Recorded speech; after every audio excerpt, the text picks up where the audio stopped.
Hello, everyone. My name is Jordan Smith, and as per usual, I am the voice and the astrologer for this YouTube channel, Nonconformist Conscience. And today I have my friend Ari on here, who I have known since I started my astrology journey, pretty much. So, welcome, Ari. Thank you for being here. Thanks, Jordan. And, with these conversations, I usually let the guests just kind of get after it and talk about what they feel called to talk about that they feel like maybe isn't as understood in astrology or that people have a hard time grasping. And then I'll just kind of chime in or have a conversation with you about this. So why don't you tell us what you want to talk about, and then me and you can go from there. Okay, so I thought a really fun topic would be the peak ages of a person's life, where there are sort of fixed transits and secondary progressions that happen for everyone at certain ages, right? And it's kind of like if you just like go through the chronological ages of a human life from, we'll look at it today from 0 till the mid 80s. There are just certain periods that really spike. Like where they give 2 or 3 years where there's going to be a whole lot of strong planetary and transit and progression activity that's really worth noting. So we'll talk about these peak ages according to transits and secondary progressions according to something that we all universally experience. I love it. I feel like this is it.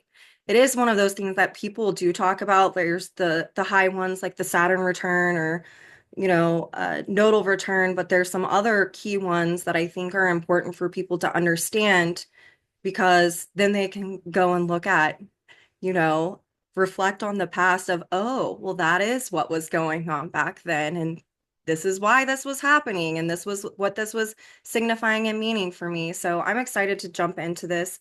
And so if you want to share anything, um, you know, uh, slides, you go for it. And I'm gonna let you start this off and I'll jump Well, in. to what you just said, I think also I notice this all the time. I'm sure you have as well. People will associate certain experiences in their life with the really well-known transits, but not realize that there's like two other really big things happening that are Yes. just less popular, right? Like Saturn return's the best example, where we Yes. have Saturn return, but there's like secondary progressive lunar return and your transiting nodal opposition happening all within a 2, 3 year period. Mhm. So all of these ages that we'll talk about have usually 2 or 3 really big astrological events happening at pretty close proximity to one another. Yeah. I'll share one more thing too. Yeah. Um, some planets have a really big eccentricity, which means they'll spend more times, more years in some signs than others. So, for example, Chiron and Pluto have a pretty big eccentricity. So, because of that, I'm not going to include them too much because they're not reliable trackers. For example, um, people born with Pluto in Scorpio or Libra more or less will get their Pluto square somewhere close to age 40. Hmm. People born with Pluto in Capricorn will get their Pluto square around 60. Likewise, your your third last quarter Chiron return, Chiron square can be in your 20s or 2 decades later. So we're going to focus mostly on the planets where their eccentricity is pretty low, and so that these transits are more or less universal for all ages. Yeah, I think that that's a good point to mention. And just like for people in layman's terms, I think what you're trying to say is also it's a generational dynamic. Right. When we're looking at Pluto or Chiron and certain signs, they stay for shorter periods, like you mentioned, Pluto and Scorpio. It actually stays in that sign the least amount of time out of all of the signs, Oh, whereas, really? you know, um, Pluto and Capricorn is going Wait, to get Pluto this. spends the least amount of time in Scorpio? Yeah, That's ironic. isn't it? Yeah, it I, is. yeah, Yeah. kind of Yeah. makes sense though. It's wanting to get something done in its home sign. Get in, get out. Yeah. Yeah. So, okay, well, yeah, go ahead. I'm excited for this. Okay. So I'll share some slides. These are also slides that I've created. I use this when I teach transits and progressions in my training program. So I'm going to utilize these. What I've done is I've mapped these according to sort of like 7-year segments, like the Saturn cycles. So here are all like the main life transits that happen within the first Saturn square, meaning the first 7-ish years, while Saturn's moving from 0 degrees separation to about 90-degree separation. And these are good chunks, like these are good segments from which we can kind of divide and categorize periods of our life. So obviously there are many things, but what I would focus on as the most pivotal would be around ages 5 or 6 till age 8. Yeah. And again, these ranges are a little wide because they can happen at slightly different ages. We have the secondary progressed first quarter square. And for those that aren't familiar, secondary progressed is sort of like a subchart. It's calculated wherein 1 year of your life in progressions is reflected or identical to 1 day of your life. So on the 7th year of your life, your secondary progress chart looks like what the transits look like on day 7 after your birth. Yes. So following secondary progressions are these subcycles and themes that are developing our own evolutionary personal cycles that we can track throughout an entire lifetime. So that first time we're the moon, our sense of identity, our sense of security, how we emotionally integrate and assimilate experience, moon is so essential. It's squaring itself during that time. And at that same time, also Saturn has moved 90 degrees. So that window of roughly 6 to 8 years old is a powerful time of individuation. That square is this initial push of self. Who am I? The self-reflection. Who am I in the world? How do I adopt to this? I mean, there's so much happening on a biological and psychological level. I'm beginning to individuate and discover myself in a more broader social term. Our sense of identity becomes less and less linked with the familiarity of my home and that which is nurturing and caring. And I'm more interested in becoming a social being. There's a whole lot of maturation that occurs there. So that's to me, I think Jeffrey Wolf Green once taught something more or less to the likes of at that time the primary identification shifts from the child to the from the mother to the father. And I think just to Yes. say there's more of a sense of I'm no longer needing to be held in that familiar womb space. I'm more of an individual now. Yeah, I find it interesting. I was reading about a lot of this. I always go back to like the old message board. It's a wealth of information. I feel like anyone who's studying EA should get on there. But I remember, Rad was talking about how this is the time where we pretty much what you're saying. We start to understand that we're separate from mom, and then our conditioning is getting kicked in by the authority figures in our life. And so we're having to figure out, who am I outside of this, and how do I fit into this with that whole Saturn dynamic? And I find it interesting, I talk about my kids often on here.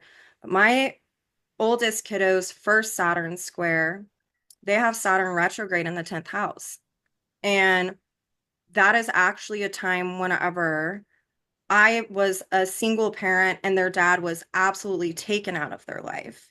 And Mm, their only other father figure had just passed away. So first Saturn square, and also there's this dynamic of, oh, time, space, reality.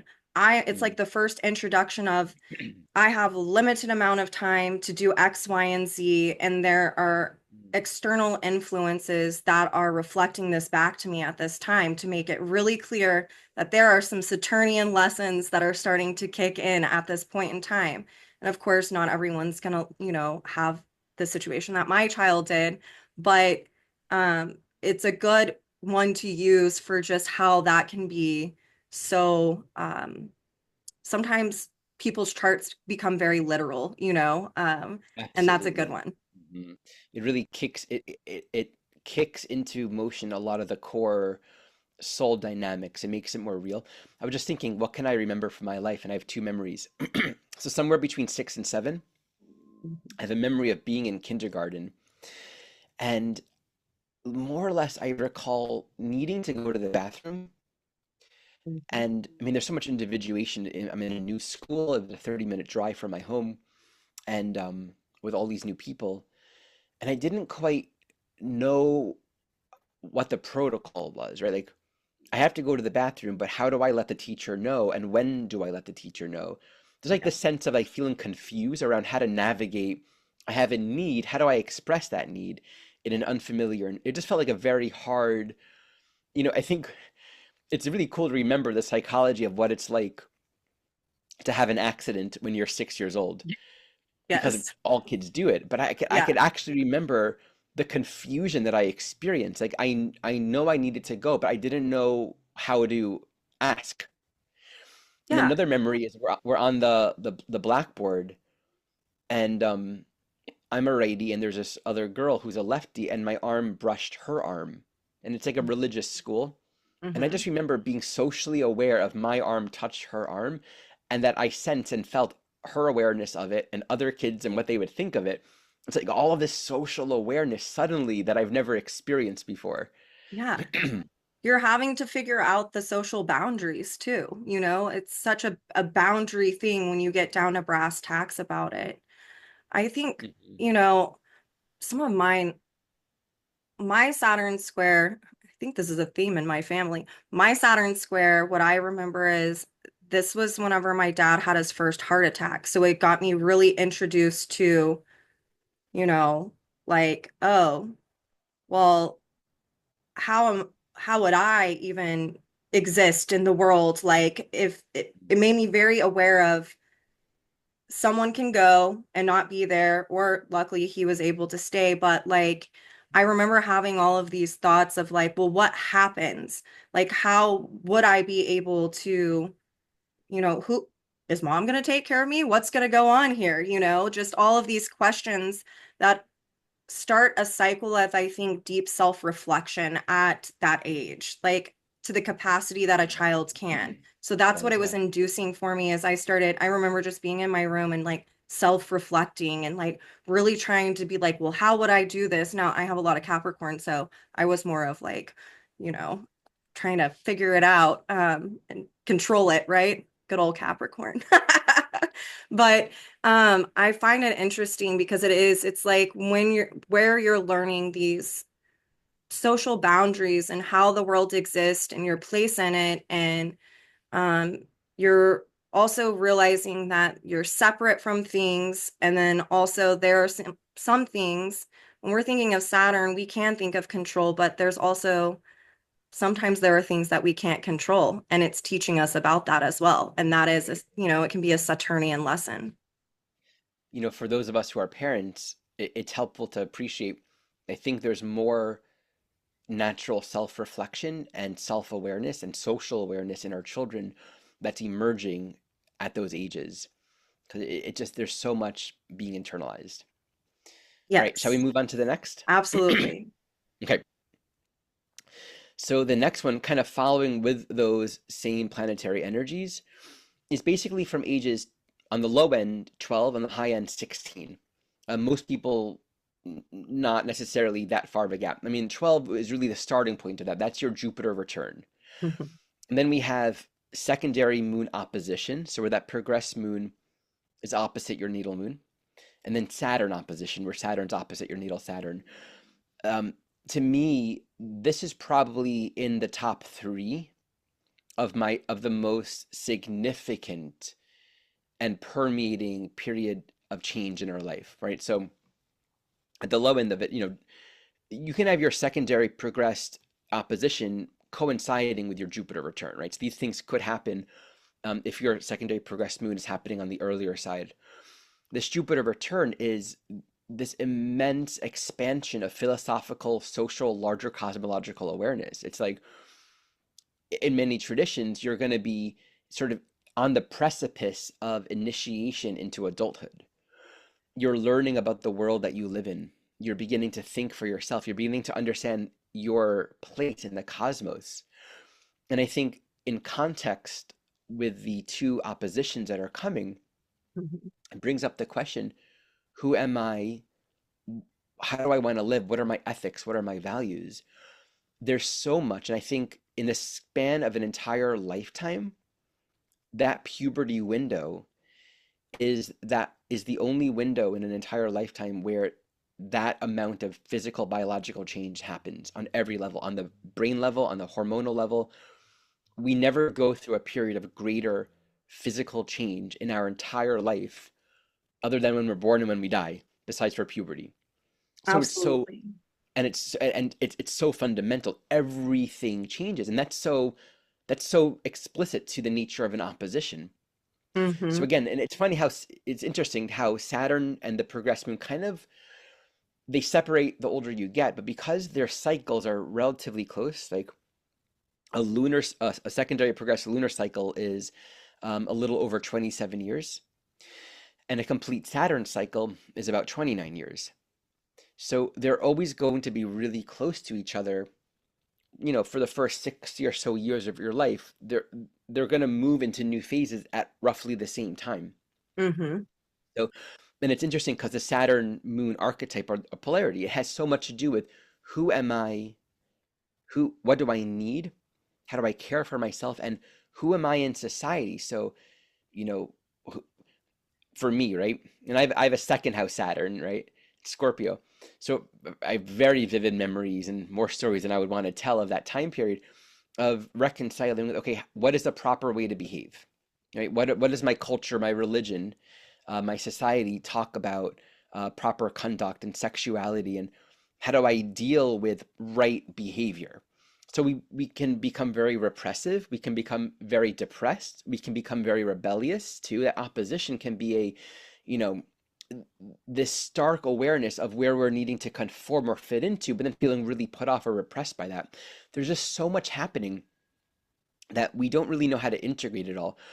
In a society where there is a lack of proper role modeling and support for these initiatory phases, there isn't a strong Saturnian framework in the current day and age in most parts of the world for supporting children in coping with this huge change. Because suddenly you're aware of being a part of society and needing to fit in and having feelings and hormones and desires, but needing to be appropriate and needing to define yourself, but you haven't really learned who you are yet. So I think at that age, there is an immense need for a lot of emotional and structural support and like guidance to actually mature and grow into a healthy version of what it means to be a human. Because without that guidance, I think there can be a lot of confusion and chaos on the inside. I would agree. Again, I have my oldest kid is they're about to be 16 in Okay. April. So I mean, they're right there. Um, and as you were talking about this, it's like one, your body is changing, like you said, it's growing in all of the ways. I think of the Jupiter expansion, right? There's like this coming in, or what is the word that they say? These are the years that you're coming into yourself, or what is it? Do you know what I'm talking about, that expression? You're coming of age, right? Coming of Those are age, yeah. that Yeah. is those years, which is so Saturnian to me as well, by the way. But then you're like expanding. And I think that oftentimes kiddos with this Jupiter return, secondary progressed moon opposition, Saturn opposition to their natal Saturn, it's exactly what you're talking about. But this is also, we know that this is the age where people rebel, which is this kind of opposition thing going on. But it's also, I think it's important for us to note that, and I feel like a lot of people who listen to this are going to understand this. We live in a society that is structured in a way that is not as as natural as it should be for to facilitate this process.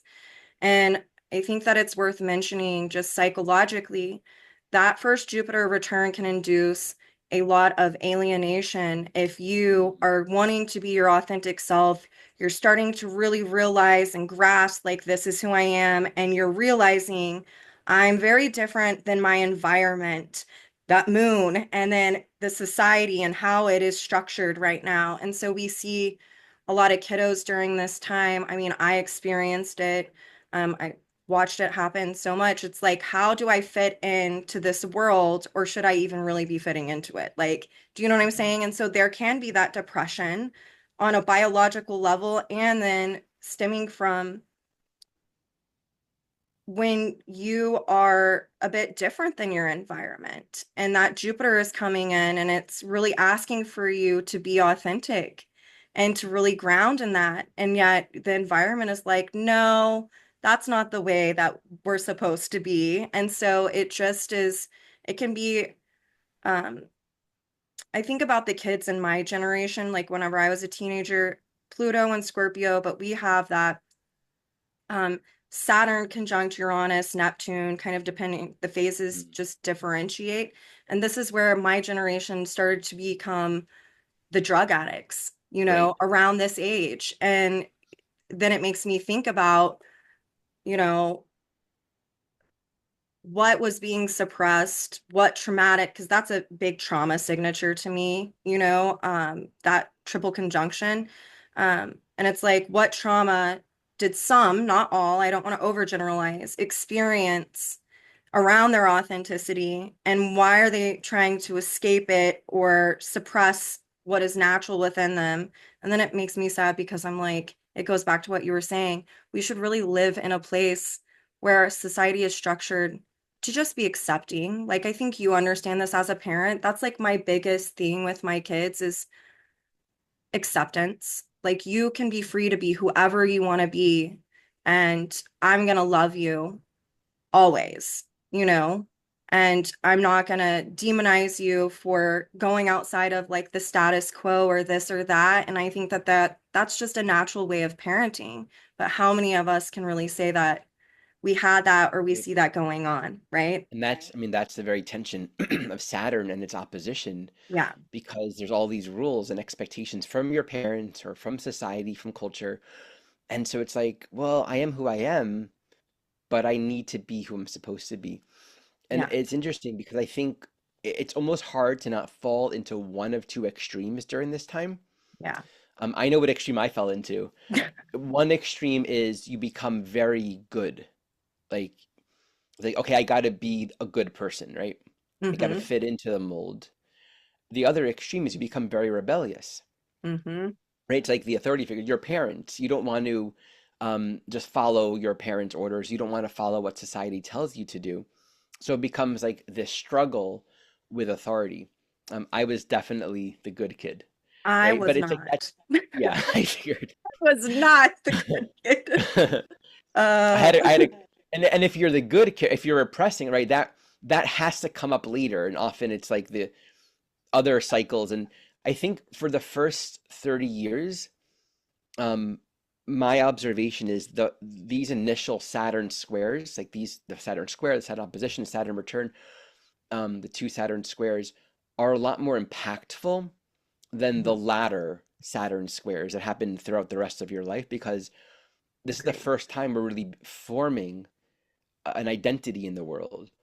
Yeah. It's pivotal, it's formative. So these first four Saturn squares in that cycle, I think, are just really essential um, for the Well, and first 30 years of our those life. first quarter squares to me, they kind of have this, whereas like the last quarter square is more of like an Aquarian kind of, I'm either going to resist or I'm going to absolutely just throw everything off. But that first quarter square, especially whenever you're younger, like leading up to this, that is like your first big moment of emotional maturation and having to learn, can I make a correct judgment and a choice?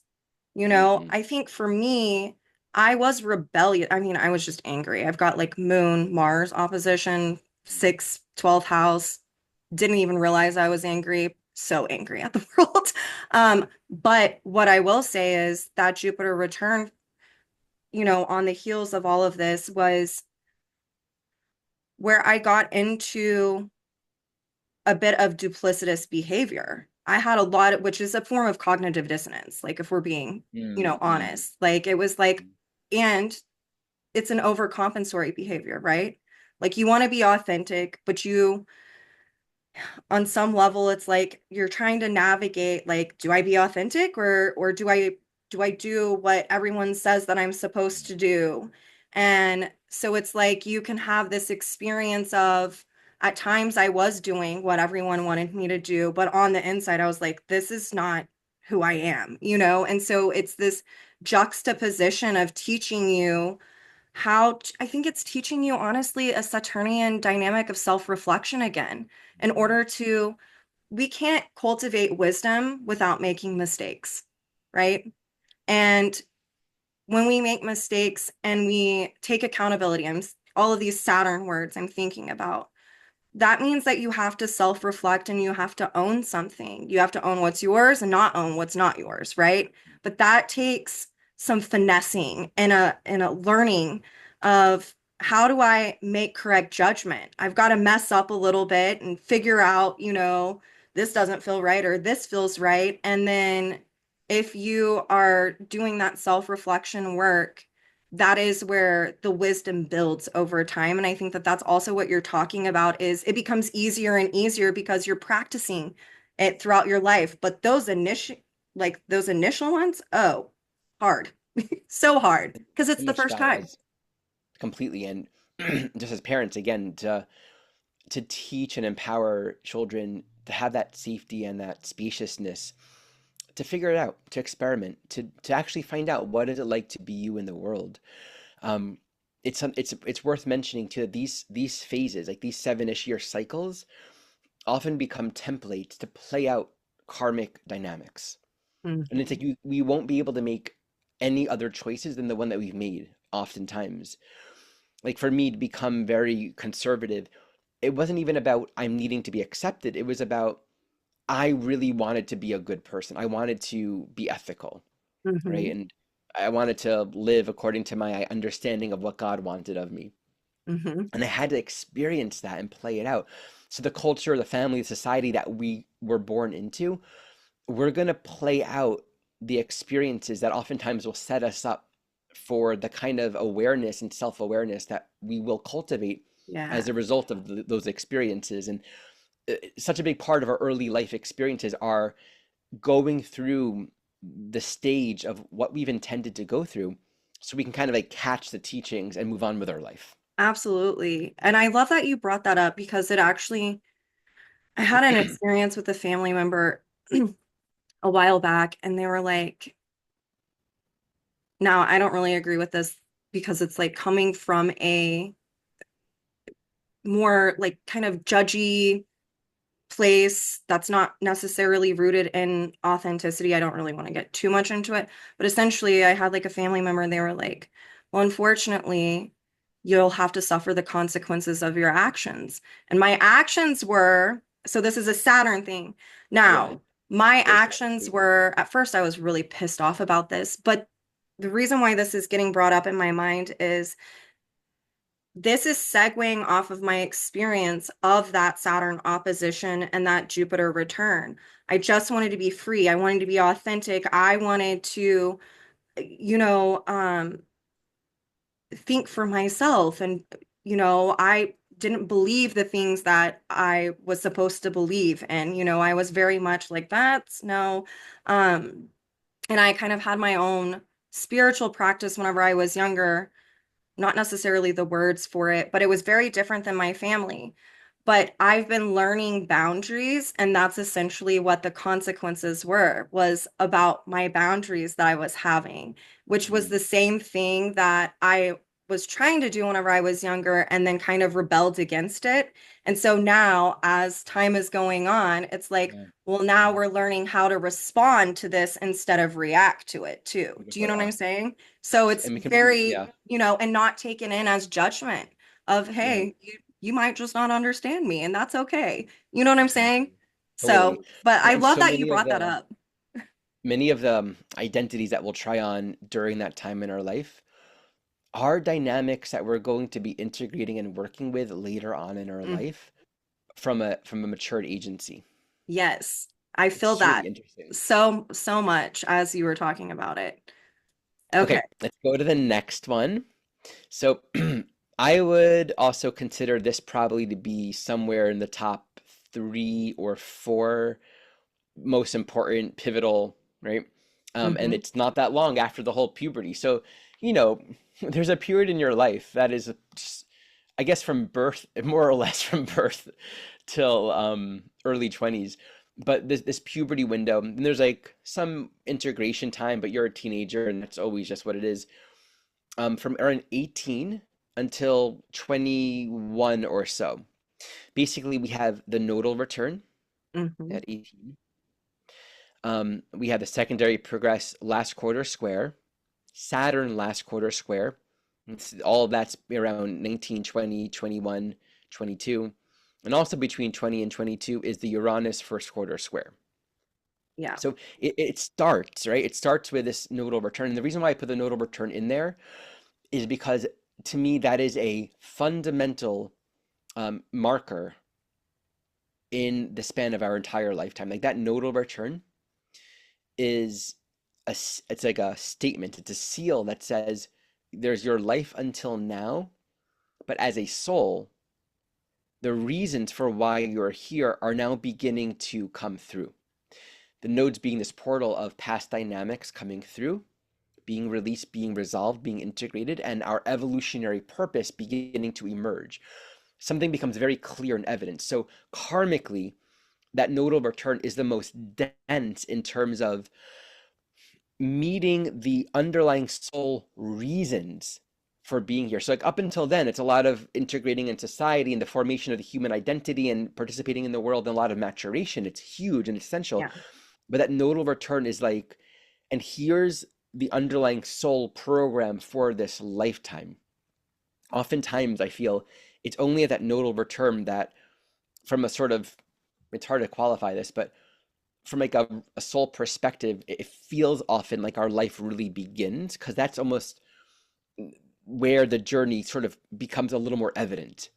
And then Hmm. right after then we have a couple more really powerful, again, more secondary progress Saturn, Moon, Saturn stuff, but it's a last quarter square.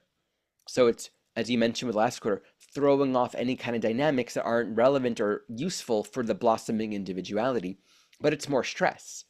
Yeah. Who am I going to be? What choices will I make now? How am I going to further actualize and give more concrete definition to my life? But what I love about this is it ends with Uranus square. And again, because of slight eccentricity, that square could happen as early as 20, as late as 22. This Uranus square is really important. It's the first time an outer planet is making a cardinal angular aspect to itself, right? That angular aspect being the 90 degrees, 180 degrees, you know, Yeah. aspects. So those angular aspects, the 90-degree square, is really catalyzing. So the Uranian dynamics are really being triggered and catalyzed around that age, which in the context of our ongoing awakening, that can also be a real blossoming of our larger spiritual identity and kind of the first time that we're really grasping a deeper, more non-physical dimension of our own being. And of course, socially, it can really put a lot of stress around where we think we're going, but where we actually are going. So it's just very, very foundational. Yeah. I mean, man, this was a difficult period in my life, I will say that. Like, um, but I don't think that it necessarily always has to be for people. I like what you said whenever you talked about that first nodal return kind of jump starting this whole thing because that's speaking to this is what you came here to do. My first nodal return, I'm always an open book on here because I feel like if I can help someone, fine, whatever. Like it's also a way for me to not, it's like releasing my Virgo shame, right? That I've carried that is absolutely not mine to carry. Um, I mean, yeah. Well, anyway, so my nodal return is whenever I met my oldest kiddo's father, and we're dealing with Virgo Pisces stuff. And like, I was such a soul who I rebelled, I was figuring out my like authenticity. And then I remember it was actually my Saturn opposition. I went and I lived with my dad for the first time. Mm, And uh all of the Virgo perfectionism and Capricornian stuff. I was like, gotta be perfect, gotta, okay, all of this. And then I got into this really crazy relationship that confronted me with um, a lot of the things that I was needing to purge, if that makes sense, the Virgo stuff. And so I feel like that first nodal return is giving you, it's like your first introduction into if there's something that you're having to re-experience from a prior lifetime, this is like your initial chance around this area of you get to make a different choice. And for me, it, it took a massive extreme for me to counteract things. But boy, whenever it happened and then my Uranus square happened, I was like, I will never do this again. And I like started to just absolutely like liberate, from very Uranian of like, I can't suppress this.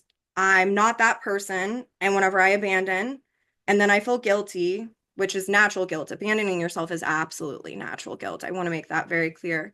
I just didn't ever want to experience that again. And that Uranus square that happened after my first nodal return. So crisis, disillusionment, all of the Virgo Pisces things for my nodal return, right? And then I had the Uranus square. And that is where I literally started liberating myself from these dynamics that I wasn't even aware of, right? It's like I was in la land because of one, maturity, and two, Piscean kind of dynamics going on with this. But it was definitely my first sense of freedom of this is make or break. You Mm. either absolutely start throwing this off or you're going to keep experiencing this. And it's like on a soul level, I was like, I don't want to experience this anymore.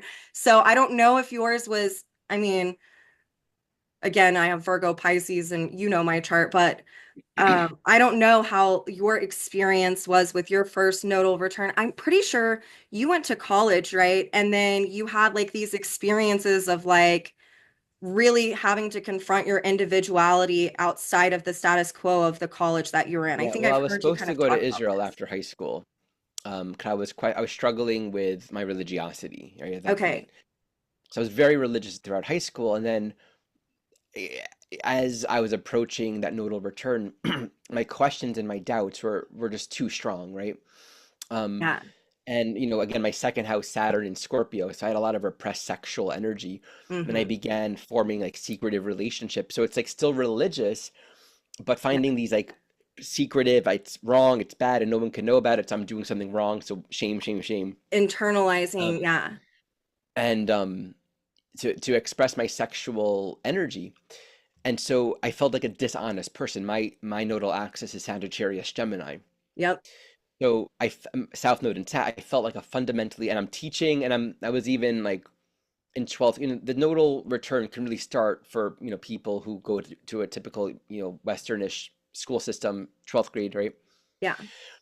Um, I was traveling the country teaching because I was on like this position on this Jewish Orthodox youth movement. And the things that I was teaching about, I was doing programming to integrate kids with special needs, like autism, Down syndrome, within the mainstream Orthodox community. So it's like really beautiful That is work beautiful. that Yeah. resonated with my soul, but within the context of an Orthodox environment, right? But I Yeah. loved it. I absolutely loved it because it resonated with who I am as a soul. But I'm a role model, right? And I Mm-hmm. would go to these Shabbat retreats and teach and do some programming. um, I received a bunch of really high level awards at the end of the year, that in theory would put me into prestige with rabbinical leaders and like really just recognize me as a leader within the Jewish community. Mm-hmm. And so I was going to go to Israel just after that time to decisively, a very religious yeshiva, like school in Israel, to really ask my questions. Um, and I was very surprised that I was accepted to this one school. It's like really, really, I didn't even think I was like studied or skilled enough to be accepted into this school. Well, Saturn So I felt in your really, second house too, like I the felt really grateful. self-confidence. Yeah. Okay, Yeah. sorry. I interrupted you, But I but yeah. didn't go to that school because I actually had mono. And Okay. around the time that I was supposed to go, I got really sick. And I got mono because I was making up with a girl that I met and she gave me mono, right? So Right. again, all of this shame. So I ended up staying in the States and I went to Yeshiva University, which is it's a Jewish college, but it also has a very strong secular department. Okay.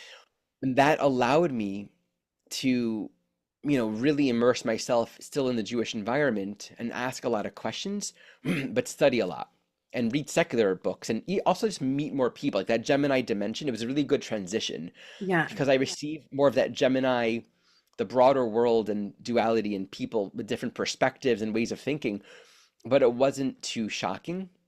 Like Yeah. I wasn't psychologically interested in or prepared to leave that religious environment.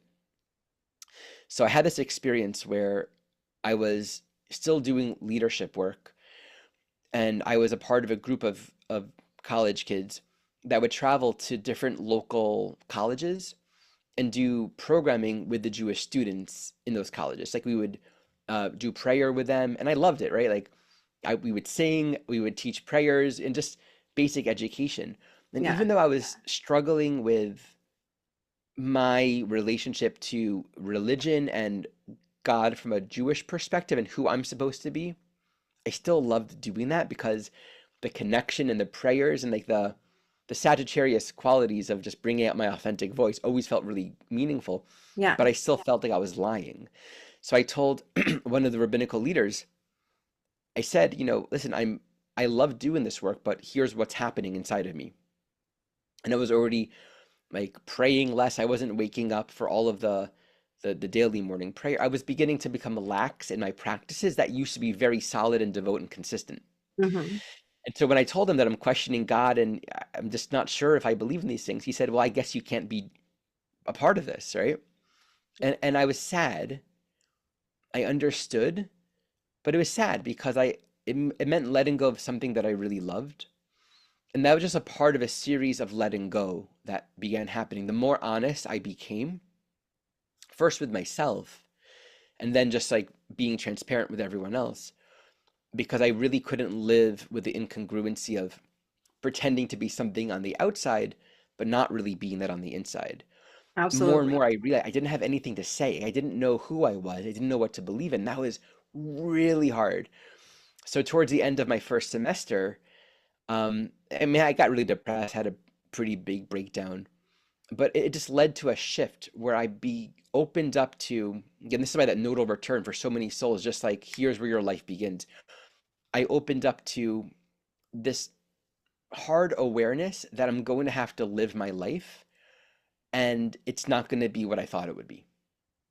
It's, Absolutely. and I have no clue what it will be, but that there's whatever the truth is, I want to find it and I'm going to have to open up to wherever that takes me. So everything changed from there. And it didn't take very long for me to discover astrology. Hmm. And at my Saturn square, I was already giving readings. Like I was looking at charts like all the time. Yeah. I formed a relationship with Adam Ginsberg, my first astrology teacher. I remember being in Katrina, in 2005 in New Orleans after Katrina, at a volunteer camp that I spent some time like pulling up people's charts and like reading people's charts there and spending hours sitting with them. So just I became hungry to learn more about reality and to explore these parts of my soul that wanted to figure out what the truth was. It all opened up and developed really quickly at that time. I love that. This is kind of jumping ahead, but I will say, I think for my first, that period of my life, it was like I absolutely had to relive certain key dynamics that were so uncomfortable. Obviously, you too. Like for you, you were having to make a choice to be honest. Like that's the saggy stuff that you had going on.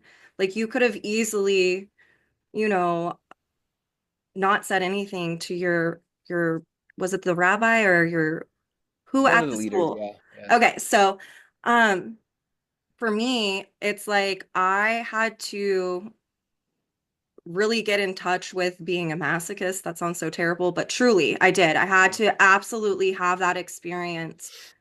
But what ended up happening for me is so, because I've reflected and I'm like, man, I could have made a different choice, but then I'm actually glad that I did. Like, I have my kid. I grew so much. I learned how to be by myself. I stayed single for 6 years, and that's not something, once you learn that, I want to make that clear to anyone. This is kind of Mm. going off on a pig trail here, but like, once you learn that, that's not something that can ever be taken away. Like, I've had, whenever I knew I needed to end something because it was just time, I wasn't afraid anymore, because I had done that. And like, so I learned these like deep lessons of how to surrender and how to like face something that once was there is not there. Very Piscean kind of stuff going on. But when I had my nodal opposition, so I got pregnant at 19 with my oldest kid, and I had my second kid during my nodal opposition. And this was the time that I started, so I got another opportunity. The whole thing I was thinking that this point of time is stuff about family, like nuclear family that I came from, really needing to just confront the truth and just be myself.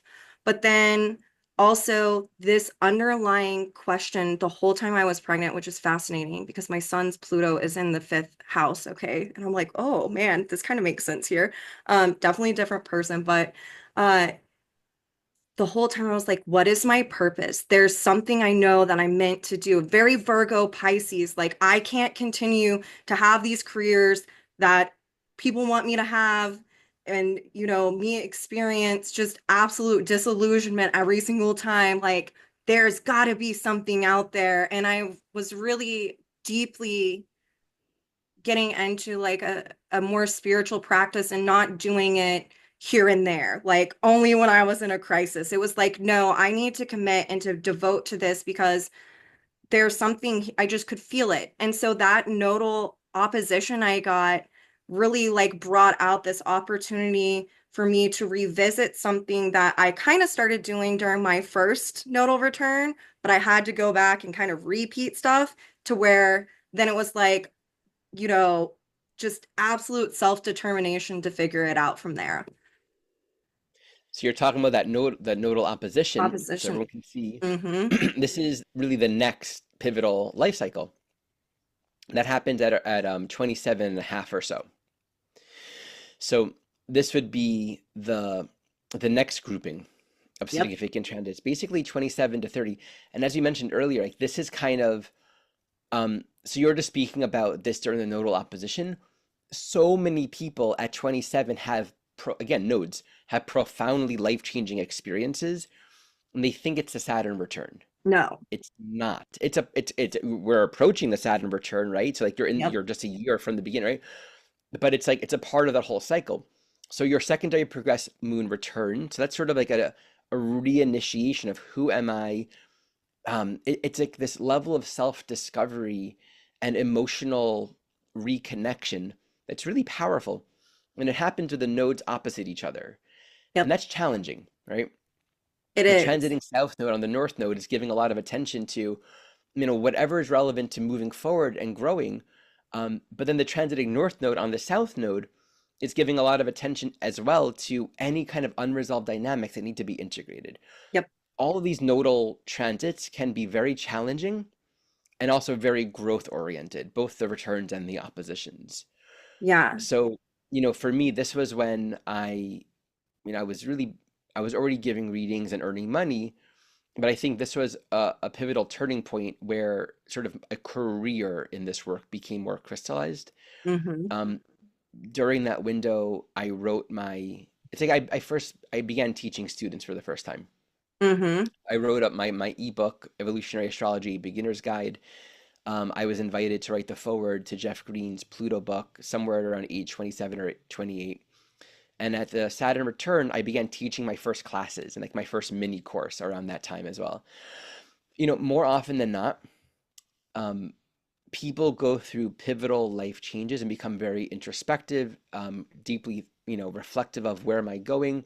But it's we're not always going to find, I have observed this many times, big, massive changes. Like things might look the same. You might already have a family, you might already have a job. Like the structural realities of our life, unlike the earlier transits, may not change very much. It Yes. might simply be, okay, you've been doing your work, and here some doors are opening for you, and here's some content to work on, and keep on going. And we'll look later on in life to see how that kind of develops and strengthens. It's a very common experience during those years where just things get more clarified and refined, but and defined, right? But not necessarily real big circumstantial changes. If, however, we have been repressing our soul program and we're not in touch with really our deeper purpose, that time period can be, I would say, depressing. Right? We have like the whole like 27 club, all these celebrities that have died at age 27, Hmm. often to drug overdose.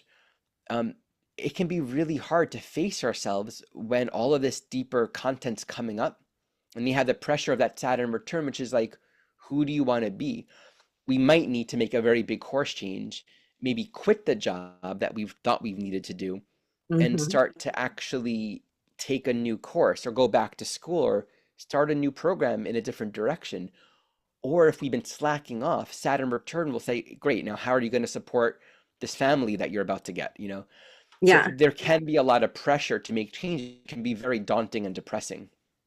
absolutely. I think something else that's worth mentioning with this is why I love astrology is because it's like, I don't want to use the word perfect because I don't like that word, but there's a natural order to things, is what I want to say. So with that progressed moon returning on the heels of the nodal opposition, to me, what I've seen with this is an opportunity for someone to start a new cycle around how they are going to emotionally nurture themselves. And then with that nodal opposition, it's going to bring up things to kind of give you a test a little bit. And with Saturn there, it's like, well, this is how we're going to emotionally mature here now. You Yeah, know, this is exactly. how we can set this in to kind of grow more, to, yeah, to gain more wisdom. But it's, I think that those last three kind of layers that are happening at the end of the 20s is interesting. And I definitely had the dynamic that you spoke of whereas, and I'm glad we're talking about this, you can either, if you have been really following your evolutionary path and you haven't been resisting it, but you've really been working towards whatever you've set out to do, essentially. By that first Saturn return, a lot of fruition can come about. And Yeah. it's like it's what you said, it's doors are opening, or all of a sudden it's like, oh, because there's been this Saturnian um what is the word I'm looking? Self-determination on some level. Now, that is more of what you experienced. For me, there was a lot of hiding, a lot of repression, a lot of perfectionism, and just kind of some of the not so pleasant stuff that I chose, that I needed to re-experience in order to get where I'm at. But my Saturn return for me, following that um, progressed moon returning, and then my nodal opposition, and then the Saturn return, was I found a purpose. I started to kind of understand this. I started to release stuff. I started to emotionally nurture myself differently.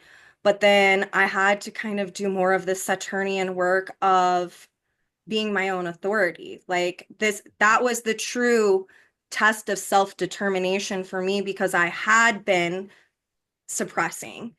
So it was like this was make or break time. Are you going to be your own authority, or are you going to just slide back? Like that cardinal energy of, okay, I'm going to rip the band-aid off, and then, oh, it just feels a lot more familiar back here, when Right. you start marking time. For me, it was a true period of time to the good old Oklahoma expression, pulling myself up by my bootstraps, like just Mm. having to just be like true grit and self-determination of really learning how to trust myself. And that was part of my emotional maturation process. So it's either you've resisted and suppressed, or you have been doing that Saturnian self-determination, work. And so it's, It's really worth saying. I think as we get older, these phases need to be understood with more nuance and becomes more and more less of a one size fits all. I think mm-hmm. before the nodal return, there is somewhat more of a universality because there's so much fundamental, primal, ego, structural, physiological, hormonal changes that happen for everyone. But now it becomes a lot more individuated the Yep. older you get. So I only have a good 11 minutes left. So let's address Yeah. the next phase more quickly. And I know there's a few that I would be absolutely remiss if we didn't touch base on them. Go for it. So we're at the marker where we're like, okay, we've gone through all of the main cycles. Saturn's been activated. So this is a totally new phase. Like if this is like a television show, it's like the first series is done, or maybe the first series was like nodal return and then Saturn return ends and you're done with like the second season, right? Second season's over. Um, I wouldn't consider this one of the bigger ones, but it's like significant, okay? Like ages 35 to 37, we have another Jupiter return, the next Saturn square, and another nodal return. Okay. Mhm. So nodal return, Jupiter return, just both of them again, expansive, more direction, karmic dynamics kind of being brought forward. And there's a lot of growth and expansion, even like clarity and energy moving that happens during that time. And that Saturn square is a push for more definition. Okay, here's Mhm. what you're working towards. How do you mature now? So that's a very strong period. What I consider, and Neptune also is somewhat elliptic, eccentric, so I'm not going to address Neptune, but it's worth everyone listening. Check out when your Neptune squares, because you could have your Neptune square sort of closer to your nodal return, or you could have your Neptune square closer to your Saturn opposition, Uranus opposition. So I would consider the Saturn and the Uranus opposition, which is like traditionally what we call midlife crisis, as one of the top three transits of your lifetime. They are the most interesting to me because the last time we had a Saturn opposition, we were going through puberty. Yeah. 16, yeah. And this is the next big Uranus turn. Remember that Uranus is our individuated destiny. It's who we are when we're not suppressing what we are. It's a Mhm. natural unfolding of our unique soul vibration, our own soul individuality. So there's both a sort of, in virtue of being Uranus and in virtue of being in opposition, there's a lot of, I'm done with that. Seeing what's outdated, what's irrelevant or not true to my soul essence and letting it go. And thus, of course, opposition, a lot of pressure. We can feel really stuck, really kind of entrapped by our life experiences, a lot of stress. It pushes up against this need to further individuate and claim our own soul essence in this lifetime. And of course, we know all of the stories. That can go in so many ways. And Yeah. that Saturn opposition again is I need to define who I am without repressing myself. There's just so much self-reflection, self-awareness, and radicalization, both the level of introspection and often fundamental core essential change and structural change. Again, in terms of like these phases where like big structural changes will happen, I would say that is the time period where it's more likely that a lot of core fundamental structural change will happen to the likes of that we haven't seen since age 18 or 19. Hmm. And again, it's not a one size fits all, but it's so now of course there's that dynamic where for many souls it isn't necessarily about changing the forms of our life. Often that happens. Often it's like, here are ways that I've been living that are not necessary. I need to be willing to embrace new structures. But sometimes it's just an internal process. So Yes. on the outside, things will remain stable, but we're going through an inner liberation. And it really Mm. just depends on whether there are structural realities that have become overly conditioned that need to be released. And that's for each individual. Um, do you want to speak to these before I move on to the next? Because they're so essential. I mean, I feel like, I mean, honestly, I'm kind of looking forward to it. Because it's, um, I think whenever you're someone who's learning or has started to learn, you kind of touched on this, by the way, not in these exact words, but when you are learning to consciously work with energies, unless something's fated, it's out of your control, this can be, to me, what I've seen. I have a lot of clients that are like in these, most of my clients are like Pluto Virgo, Pluto Leo, some Pluto Libras. Um, it's got to be on my Capricorn or something. I don't know. But Mm, what I see with this is that it's either these people have been working consciously, and it's that self-determination, but then there becomes an awareness or there becomes an idea to thinking of the Saturn and the Uranus dynamic of,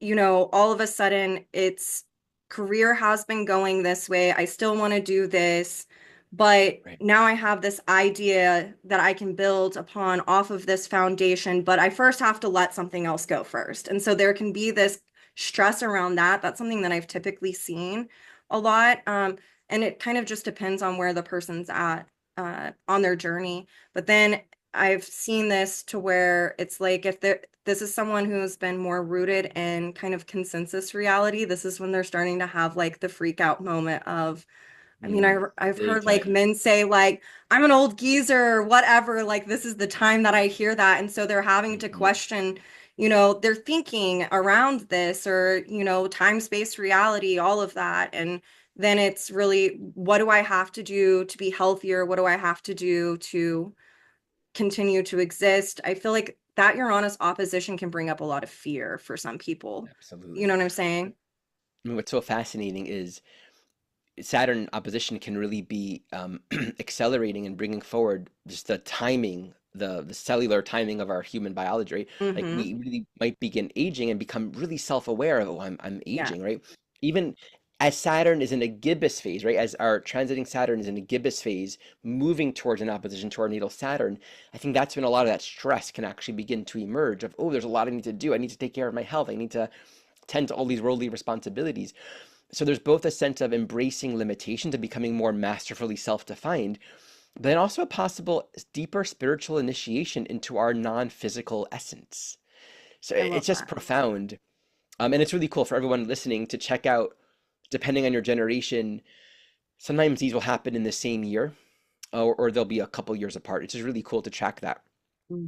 Okay, so of course we have, Chiron return at 50 is a really big initiation, and that, just to speak briefly to that, that can be sort of tasting the tender truth of our medicine path. For Yes. those that are already familiar with that, it's you can't get beyond the tenderness and the vulnerability of meeting your Chiron medicine walk. Um, and for those that aren't connected to it, there can be pain, right? There can be Yeah. hurt, but it's all about initiating ourselves into how we are bringing forward medicine via our unique condition that, if embraced, makes us available to share healing and something that's truly of value to the world. But we need to embrace our own unique soul experience and be willing to step into our unique healing path and offer ourselves. So there's a lot of sweetness and tenderness that I often find emerging there. And like I, the next big, I do again, I too. would Yeah. bring that within like the top 3 or 4 life transits is that second Saturn return. Mm. So what's interesting about the second Saturn return, and I'm very curious to hear your observations, one of two experiences. For many, it's sort of a semi-retirement, meaning like they've done a lot of their work and they're able to let go and now enter into a new phase, almost like now they're the elder and they can begin to let go of certain structures, but embrace like a whole new dimension of being where they're not needing to define their career or their purpose. It's more a matter of, okay, what's the next step in my own spiritual evolution? What can I be giving my attention towards? Hmm. And that can look many ways, but it's sort of like in many cases, this can be your career, your work takes on a whole new level, and That's what I your was gonna say. professionalism and but you're not like trying to achieve it. Like you've achieved it. And now No, it I gets to see take like on a new level where people you're do teaching. passion Yeah. projects at this time. They become like passion projects. Do you know what I'm saying? The Well, thing that they that, wanted to do, but that has a higher meaning. Now they're getting to do it because right, the stress of having to survive and having to do the Capricorn thing isn't so intense anymore.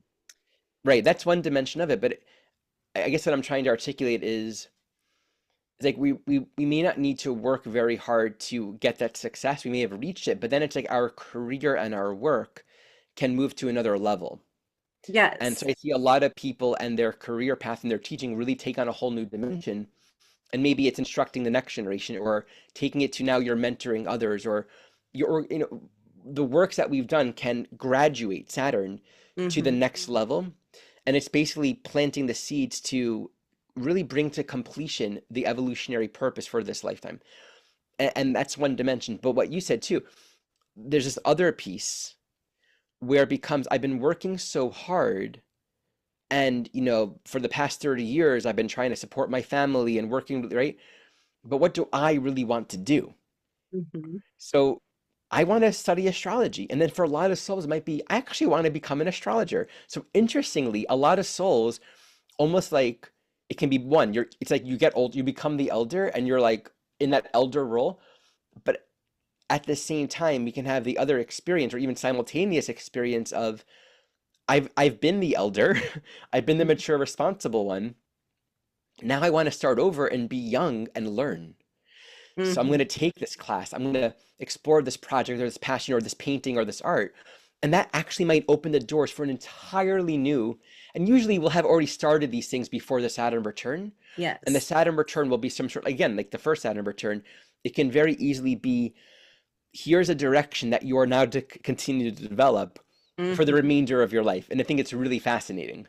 Yeah, I mean, Saturn is so like, it reminds me of building blocks, right? That's like the whole thing throughout our whole journey with Saturn throughout our life. It just is something that keeps, it reminds me of Legos, right? Like, what are you wanting to build at the end of all of this? And like these junctures, especially with Saturn returns, I feel like are adding a room to that. Or does that make sense? Kind of as an analogy, it's like, it's just, yeah. And the other, I mean, I've seen the same thing as you have where people become the elder. I have a woman that I'm friends with.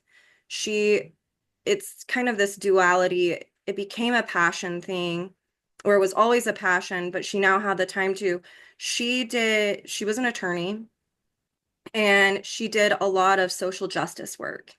And just the grueling nature of what she did, like to me, a lot of her work was selfless. But what she really wanted to do was to teach younger people about this, like the things that she had learned throughout her whole entire journey. So, what she did around this point in time was she became a professor. Like, she quit doing law, kept her law license, but she started teaching about it and teaching it. It's kind of has like a Uranian twist to it, I feel like. But it was in a very individualistic way. Like she had learned how to Saturn work within the confines of, society. And then she was able to then get this job that was really what she wanted to do. But now she was able to teach it in the way because people like they looked at her as an authority in it. All of these Capricorn words. She had, checked the boxes, done the things that she needed to do in order to fit within that structure to become an authority in it. And this was like the payoff for her at this point in her life Mhm. is, you know what I'm saying? Like she Yeah. got to do it in the way that she wanted to do it, that she felt had a lot of benefit. Well, it's worth saying that there doesn't have to be big changes or Mm-mm. anything. Again, it can be you're still playing the same job, doing the same thing, but remember that Saturn corresponds to these gates in our life journey where basically we're learning lessons. And it could say you've done your work. And so there can be a greater ease. Like fundamentally, even if there's not a lot happening on the outside, Yeah, there's a sense of, okay, for those that have been following their soul curriculum, when we graduate with Saturn, it says you don't have to learn those lessons anymore. So there can be a settling into greater ease, which means on it we're more stabilized. Our root, our ground absolutely. is more stable, and so we get to focus more on the subtler dimensions of our own journey. Yeah. So let's go to the last transit, which I'm actually really excited about. Again, Neptune's a little bit elliptical, but it's going to coincide more or less with the Uranus return. So Neptune opposition, Uranus return, first four-ish years of 80. Obviously, that's probably going to be the minority of my clientele, and most, although I've seen it and it's radical. I mean, there's less of a case study for me in this regard, but this honestly is one of the most radical, liberating, spiritually profound periods of our life. Uranus return, of course, being what Uranus is, a Neptune opposition, really bringing to like what is the ultimate meaning and purpose of our life. There can be a resurgence of spiritual energy. And Hmm. we were just talking prior to meeting, and I want to give this example because I'm like, oh, wait a minute, Yeah. Bernie Sanders, how old is he? So right now he's traveling the country, giving lectures the same size apparently or similar to when he was running for president, and he would amass these huge crowds, um, teaching, educating people about the growing oligarchic state here in this country, which I agree is what's happening. Yes. And so I'm like, what are his transits? He's in a Neptune opposition with his Mhm. natal Neptune in the 10th house, right? Ethics, doing good for the world, and a Uranus opposition, right? Transiting Uranus is actually going to oppose his Uranus this year and next. So he's a great example of a soul currently going through these two transits, and it's incredibly radicalized. It's like he has all the spiritual energy, and it's like, where does that fuel come from? Yeah. So good example for that. No, it's a perfect example for it. I love it. And he's about to have his nodal return or nodal opposition, excuse me. Oh, that's right. Exactly. Yeah, that's right. Yeah, I love it.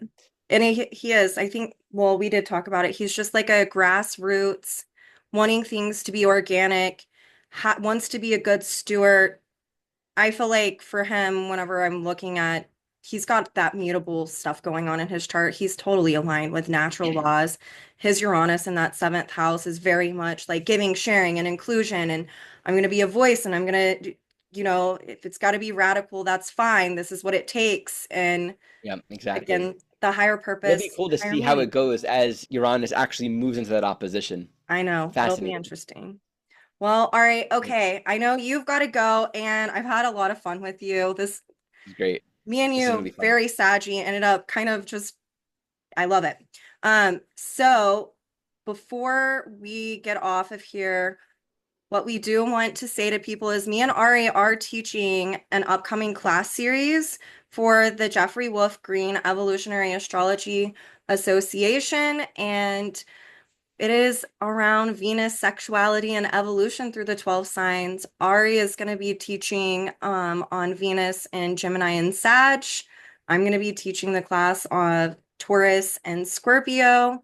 And then we have Rav Shahal, um, Kristen Fontana, Jason Hawley. I Um, gotta go, so let's speed it up. yeah, Basically, free class yes, on that happening this weekend. Both Jordan and I will be there, and you can register. absolutely. I imagine you'll put it in the I details. will. I'll put a link in it. All right, bye, Yes. Ari. Thank you so much. Thank you. Bye.